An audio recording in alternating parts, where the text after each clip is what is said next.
Hello friends, it's Kirsten here again. Welcome to my channel if you're new, and if you're not, thanks for coming back.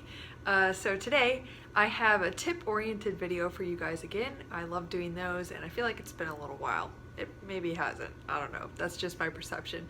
But anyway, today I just wanted to do a sort of partnering 101 video. And to be fair, I did consult the advice of my male friend, Ethan, my good friend. Hey Ethan, if you're watching, love you buddy, miss you. So anyway, I thought it would be just fair to ask a guy from his perspective what the do's and don'ts of partnering are for girls and guys, and then obviously I will be pairing that with my perspective as a female. And I've done quite a bit of partnering, especially in my training years, and I've definitely observed what makes a person fun to work with and nice to work with and what doesn't. And obviously it is implied in the name partnering that you need to partner with someone and be a good collaborator and co-worker in your venture of dancing well. So anyway, let's get on with the tips. So if you haven't heard the term partnering before, this is also called pas de deux work or dance of two.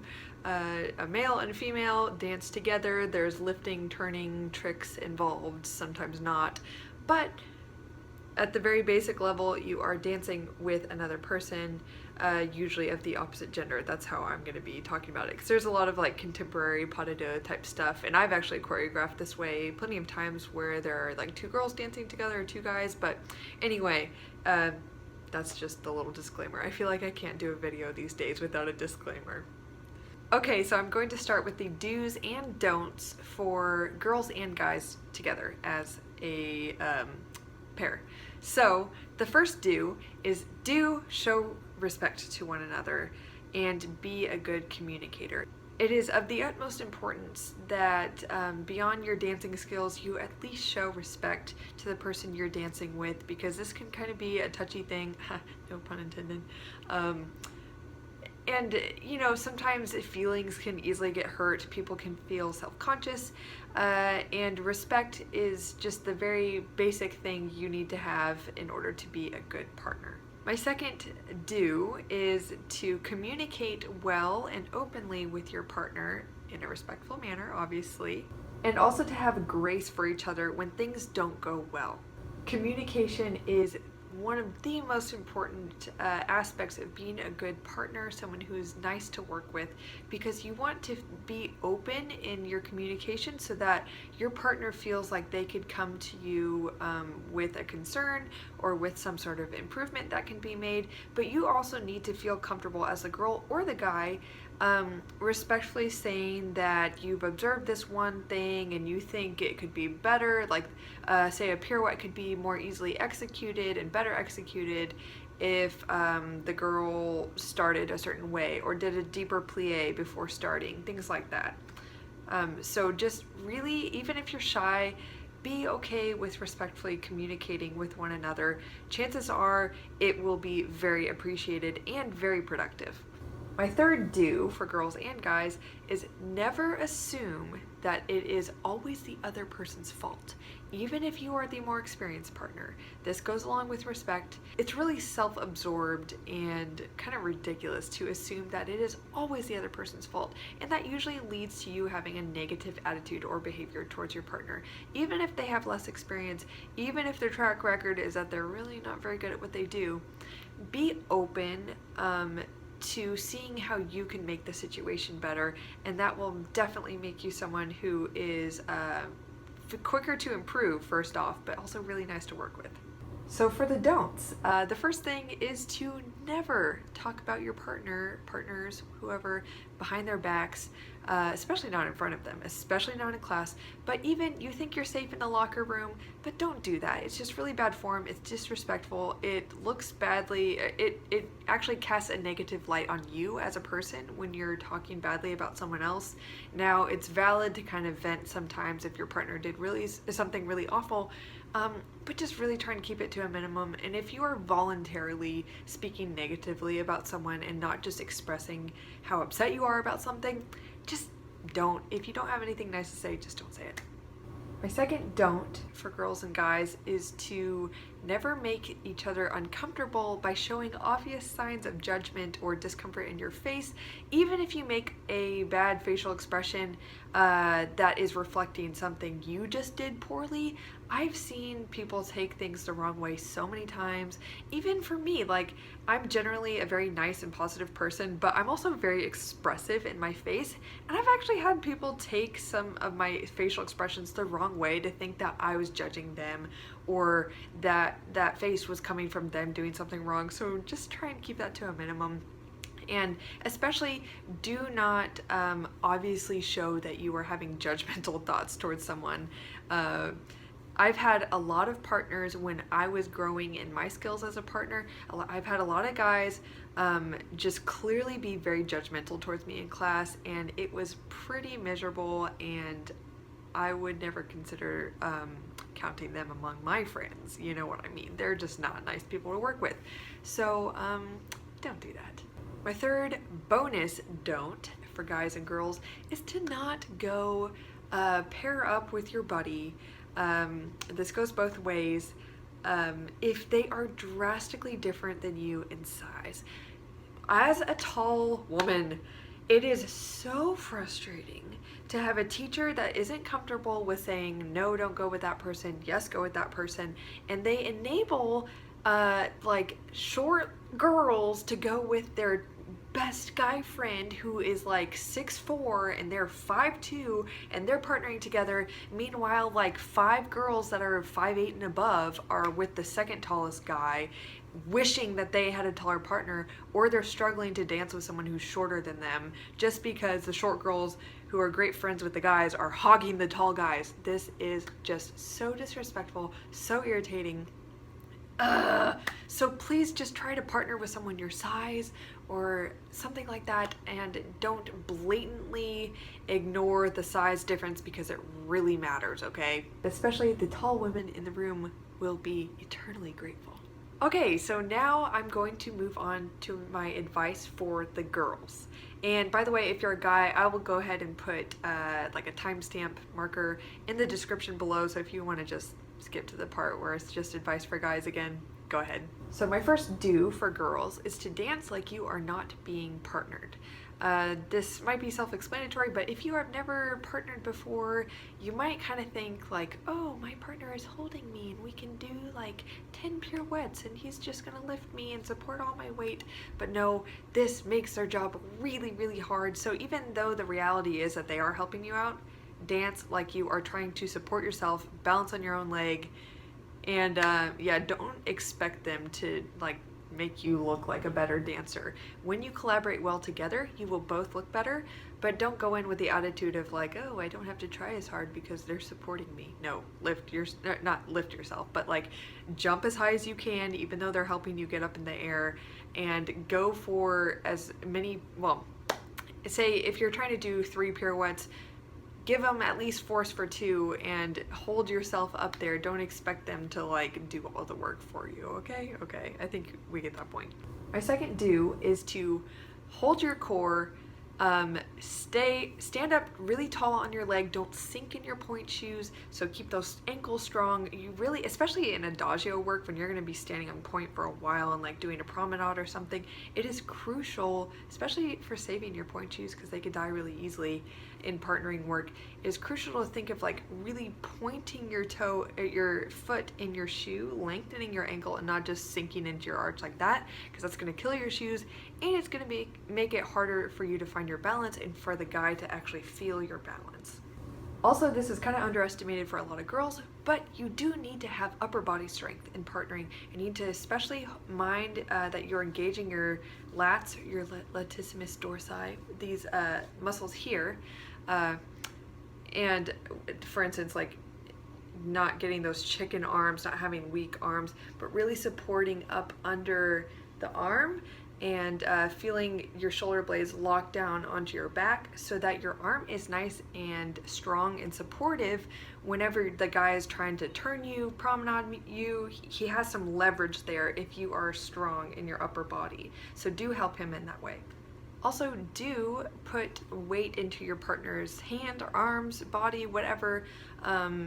So for instance, if you are trying to do a promenade and you have to hold hands, don't just give them like pushing as little as possible. I know I said dance like you're on your own, but you also do have to give your partner some weight and leverage to push back so that you could have force to do whatever you're gonna do. So you need to actually, if you're supposed to hold his hand, really hold his hand. I mean, obviously not like, I mean, treat it like you would a bar. You don't just tap a bar like this, placing your fingers on it. I mean, sometimes you do for a challenge, but you hold on to it. You're not supposed to grip it, but you hold on to it so that it can support you. It's the same principle when you're dancing with a guy. Also, this is a huge do for girls. It was definitely emphasized by my friend Ethan and by many, many partners I've had. It is absolutely crucial that when you are being lifted in the air, you are okay with leaning your upper body slightly back so that when the guy has his hands under your shoulder blades, right below your upper back, he has sort of a shelf to lift you up under, so he can get up under you slightly and lift you above his head. Think of it, if you, like you would never try to lift a box by just holding on to the flat side and expect it to just go up in the air. You would need to hold on slightly to the bottom. You need some hands, you need to put your hands underneath something to be able to hoist it up. So the same goes for when you are being lifted. You can't just act like you do and have the same posture when you're balancing or jumping yourself, you know, having your body just straight up and down. You actually have to be okay with leaning back slightly. So again, that giving him your weight idea, he can have leverage to put you up there in the air and if need be, hold you there.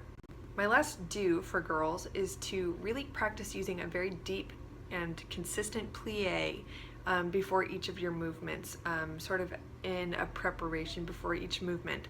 This not only is great technique and great practice for you personally, but it also helps your partner to anticipate when you are going to make your next move.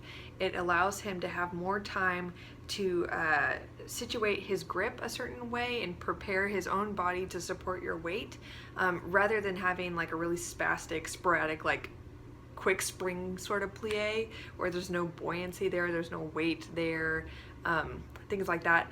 Having a really spastic plie really hinders the flow of your partnering. It's usually frustrating for the guy because he can't really anticipate what you're gonna do next if you don't have that rhythm of the plie that he can expect. So do practice using a consistent and deep plie so you guys can get on the same page and be more coordinated as a pair. It'll also help you jump higher and do more cool things, so do that. So now on to the don'ts. This kind of tags on to my last do, which is to not make sudden spastic movements, even if you think you are behind on the music and you must get ahead.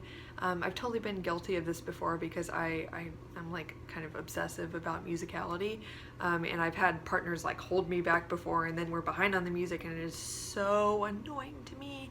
But I've realized as I've gotten older, it is just not safe for the two of you, for the girl to all of a sudden take it upon herself to start dancing on the movement when her partner isn't ready. Bad things can happen, accidents can happen.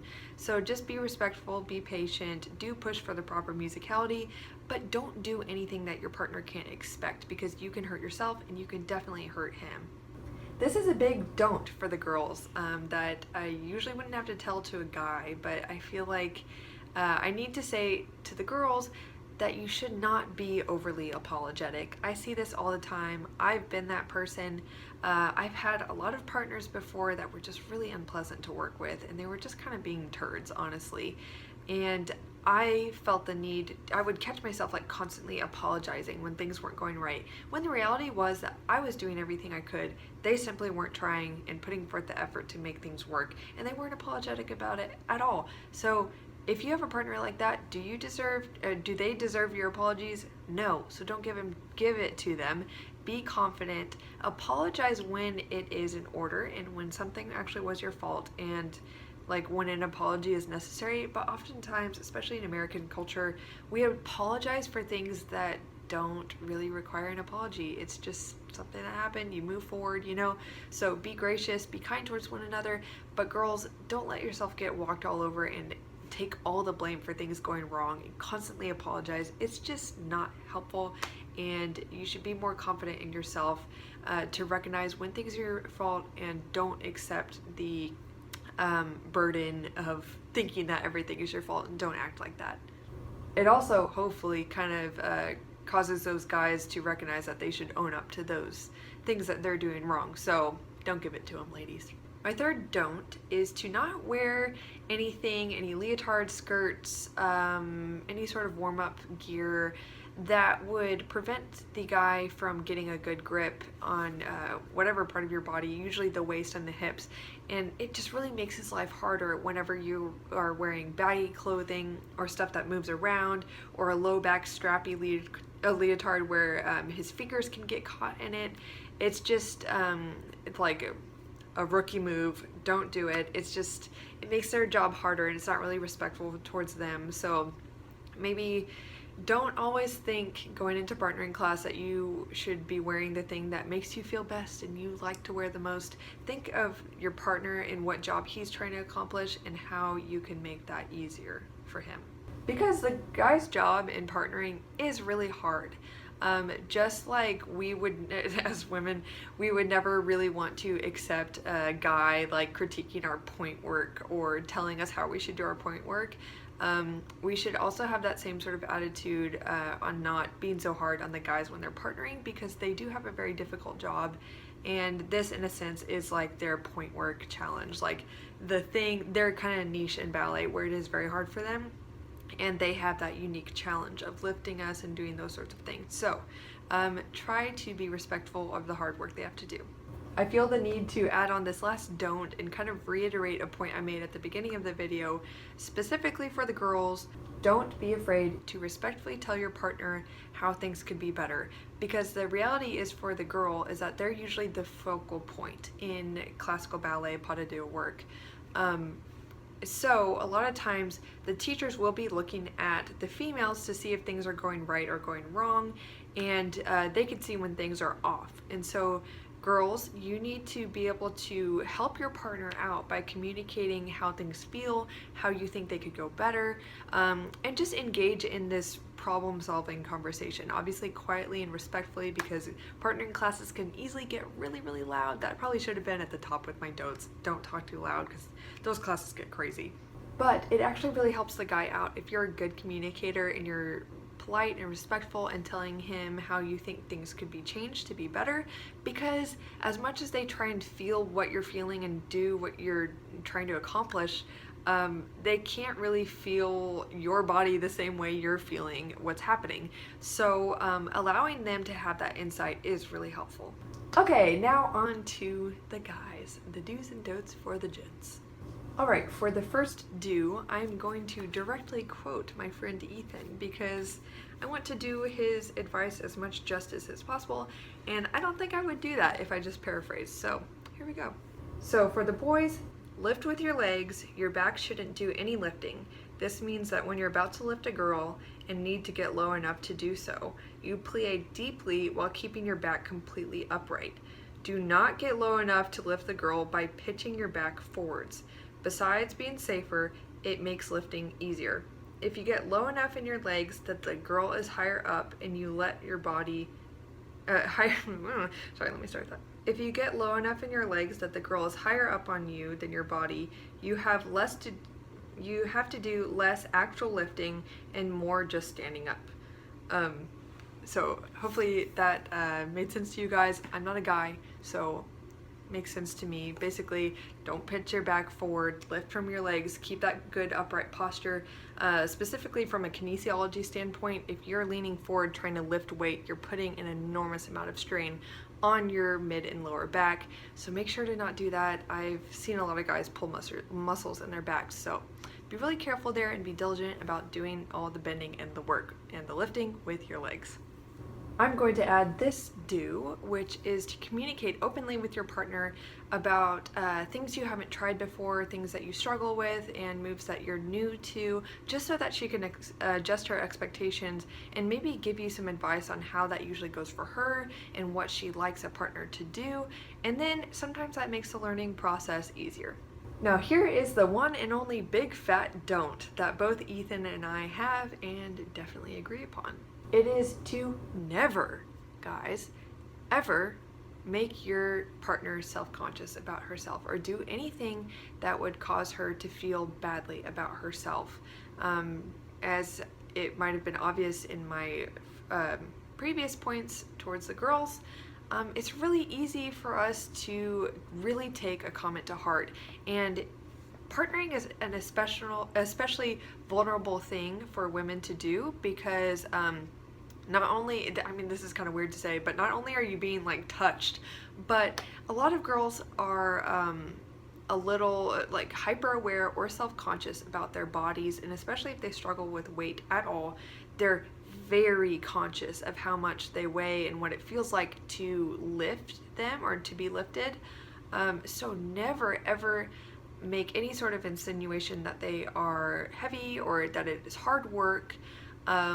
As a tall girl, even though I've never been overweight, I've definitely had some partners make off comments and or like treat me like, oh, I was the heavyweight in the class, I was the challenge, and so they need to go do extra reps with me, you know. Like when I was at Houston Ballet, I was kind of treated like that a lot, despite the fact that I was very underweight. And so thankfully I have the confidence to kind of blow that off, but I know a lot of girls that have been in bad places with their body image, and it is super destructive to think that it is okay to say any little thing or make any sort of insinuation that they are hard to lift, hard to partner, anything like that. So don't make any comments, never make the girl feel bad about herself, even if it's about her technique.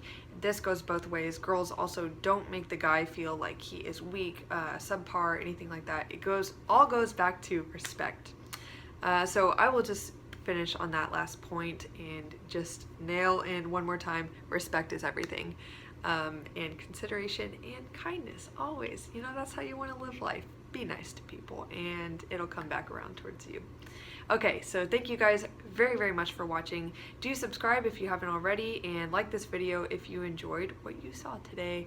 Also share it with friends if you think that it could be beneficial. So I wish you the best in your next partnering venture, and I will talk to you guys next time. Bye.